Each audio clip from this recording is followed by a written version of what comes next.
everyone. Myself Rana. Rana Mandal. Mandal Rana. अच्छा है ना? Let's move on the topic. So आज का हमारा टॉपिक है कि हमारी ज़िंदगी में कौन कौन से स्किल्स रिक्वायर्ड है. ऐसे सबके अंदर स्किल है. दुनिया में ऐसा कोई नहीं जिसके अंदर स्किल ना हो.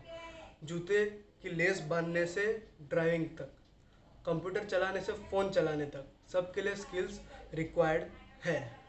अब देखते कि जो हमारे लाइफ में जो स्किल्स रिक्वायर्ड है उसके लिए एक स्पेसिफिक वर्ड होता है, वो होता है लाइफ स्किल्स. अब ये लाइफ स्किल्स वर्ड बना कैसे? As my point of view, skills हमारी, लाइफ भी हमारी. So life skills. अब ये स्किल्स होती क्या है, हम उसको अंदर से निकाले कैसे, कि पहचाने कैसे कि ये मेरी स्किल्स है. तो ऐसा कोई भी काम जो आप करें जो आपको हेल्प करे किस में, चैलेंज को फेस करने में, जो भी कोई प्रॉब्लम आई उसको फेस करने में और उस चैलेंज से बाहर निकलने में, वो आपकी एक पर्टिकुलर स्किल्स होती है. बराबर.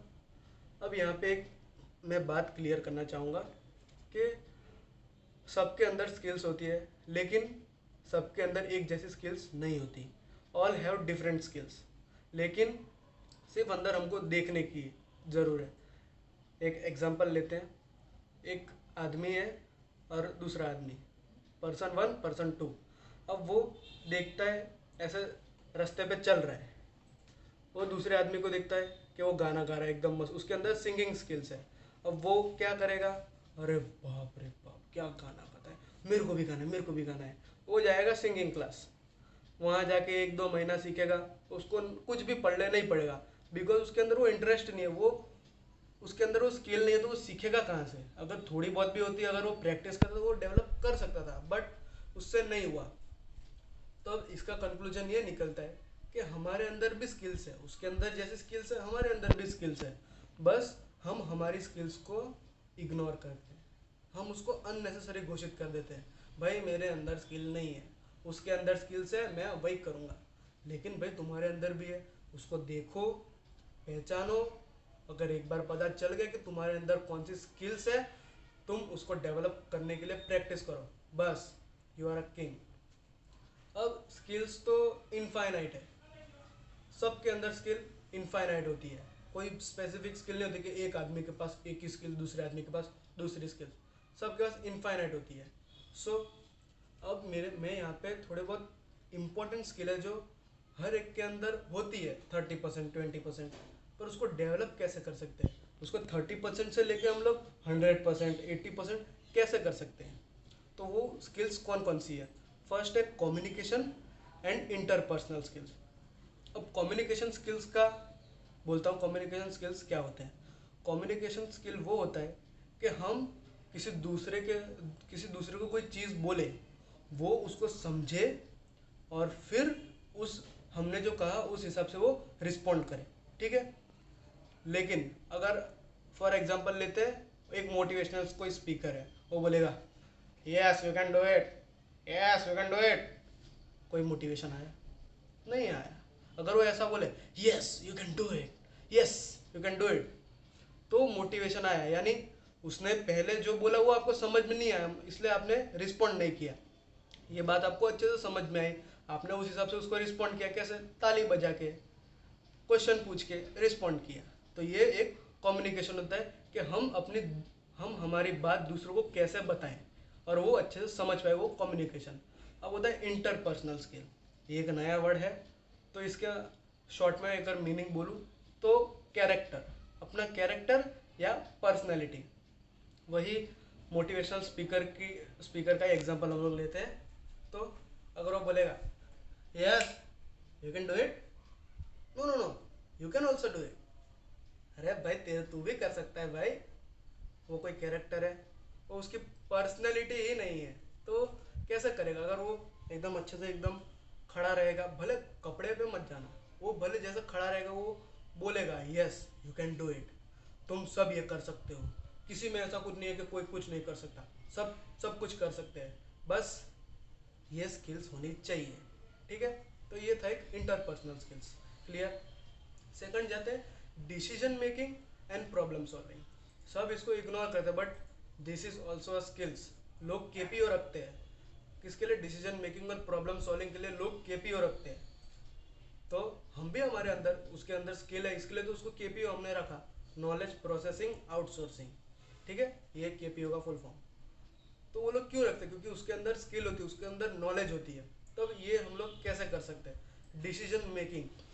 कोई भी प्रॉब्लम आई, हमने उस हिसाब से डिसीजन लिया कि अगर एग्जाम्पल प्रॉब्लम आई, किसी ने आपको क्वेश्चन पूछा अब तेरे को ये करना है या ये करना है, तो यहाँ जाएगा तो इसमें तेरे फायदे होंगे, यहाँ नहीं लेगा तो ये तेरे फायदे होंगे। अब आपको डिसीजन लेने का कि ये लूँगा तो ज़्यादा फायदा होगा, कि ये लूँगा कि ज़्यादा फायदा होगा, किसमें मेरे को ज़्यादा फायदा होगा। तो वो एक डिसीजन मेकिंग होना चाहिए, क्योंकि फिर आता है प्रॉब्लम सॉल्विंग। अब डिसीजन मेकिंग में तो हमने 70% काम कर ही दिया, प्रॉब्लम सॉल्विंग कैसे होगा, डिसीजन जो हमने लिया उस हिसाब से हमको अंदर एक विजन बनाने का कि बस ये मेरे को पता चल गया आंसर कैसा लिखना है, हमने देख लिया कि ऐसे ऐसे पॉइंट में बनाऊंगा, ऐसे ऐसे लिखूंगा, बस फिर तो खत्म। वो 70% ये 30% काम पूरा डिसीजन मेकिंग हो गया, प्रॉब्लम सॉल्व हमने कर ली ऑल ओवर। अब आता है creative mind and critical thinking. दोनों वर्ड सेम है लेकिन उनका प्रोसेसिंग अलग अलग है। Creative mind and critical thinking ये होता क्या है। क्रिएटिव माइंड हर किसी के पास नहीं होता, हर आदमी के सोचने का तरीका अलग होता है। ठीक है, सो अब यहाँ हम लोग जाते हैं creative mind and critical thinking पे। तो क्रिएटिव माइंड के एडवांटेजेस क्या है, उस क्रिटिकल थिंकिंग उसके एडवांटेजेस क्या है। कोई भी प्रॉब्लम आएगा तो हम उसको, अगर सामने ऐसे क्वेश्चन दिया है, हम लोग अगर उसको पीछे देख के बोले यार यहाँ से तो कितना हार्ड लग रहा था, इसको हमने पीछे घुमाया, अरे कितना इजी लग रहा है। सो हमको हमारे प्रॉब्लम को अलग तरीके से देखना भी आना चाहिए। उससे क्या क्या फ़ायदे होंगे, हमने जिस एंगल से सोचा भी नहीं था कभी तक, उस एंगल से हम लोग सोच पाएंगे, न्यू न्यू आइडियाज़ होंगे, न्यू न्यू सॉल्यूशन निकलेंगे, इन्वेंशन होंगे। लाइक साइंटिस्ट के पास क्रिएटिव माइंड होता है, इसलिए वो ये सब न्यू न्यू इन्वेंशन कर पाते हैं। ठीक है, creative mind and critical thinking over.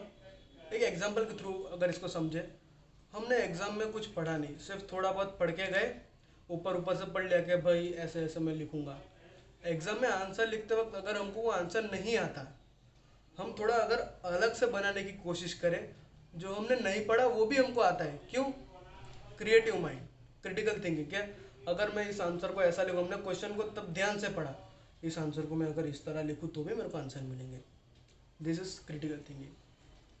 Last, self awareness और एम्पैथी। सेल्फ अवेयरनेस क्या होता है, खुद को अवेयर करना। ठीक है, कि हम लोग अगर कुछ बुरा देख रहे हैं या कहीं पे हमने कोई वीडियो देख ली कि ऐसा ऐसा नहीं करने का, ये बुरा हो रहा है, ऐसा मत करो, अगर अंदर बोले तो हमको खुद को भी बोलना चाहिए कि देख हमने कर लिया, उसने किया, हम नहीं करेंगे। ठीक है, वी विल नॉट डू। अब आता है एम्पैथी के ऊपर। एम्पैथी और सिंपैथी दोनों सेम वर्ड है। ठीक है, एम्पैथी मतलब क्या होता है कि दूसरों का दुख हम देखते हैं तो हम उसका फील करते हैं कि उसको कैसा दुख हो रहा होगा, कि यार उसके पास तो इतने पैसे नहीं हैं, अगर मेरे साथ ऐसा होता तो मैं तो कुछ भी नहीं कर पाता। तो ये एम्पैथी हुई। सिंपैथी क्या होती है कि किसी को सहानुभूति देना, किसी के साथ बुरा हुआ या उसके कार का एक्सीडेंट हो गया, बाइक का एक्सीडेंट हो गया, तो उसको जाके खाली सहानुभूति, सिंपैथी सहानुभूति देना कि ठंड रख सब हो जाएगा, डोंट पैनिक। ठीक है, तो सेल्फ अवेयरनेस और एम्पैथी।